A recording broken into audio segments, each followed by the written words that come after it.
Inokray Liza Soberano sa Korea ang bagsak. Umani ng samut-saring reaksyon ang kumakalat na mga video clip patungkol sa aktres na si Liza Soberano na ngayon ay nasa Korea.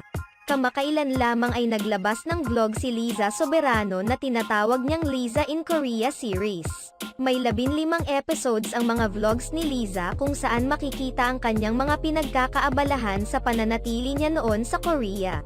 Samantala, may mga umokray naman kay Liza Soberano at sinabing sa Korea lang pala ang bagsak nito gayong Hollywood ang naunang pangarap nito. May mga nagsasabi pang hindi pa naman kinukonsidera ngayon si Liza Soberano bilang isang Hollywood actress.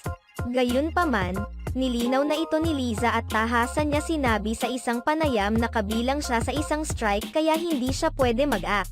Right now, I'm not sure if you guys are familiar but there's an actor strike going on in Hollywood. And so, a lot of my efforts for over the past 2 years was really just trying, having awareness for myself and Hollywood because that's where I wanted to start pursue my career.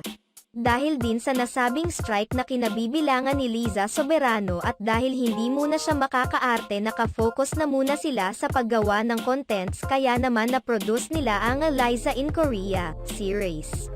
Bukod sa contents, may business din umanong inaasikaso roon si Liza Soberano at ang kanyang mga business partners ay American at Korean.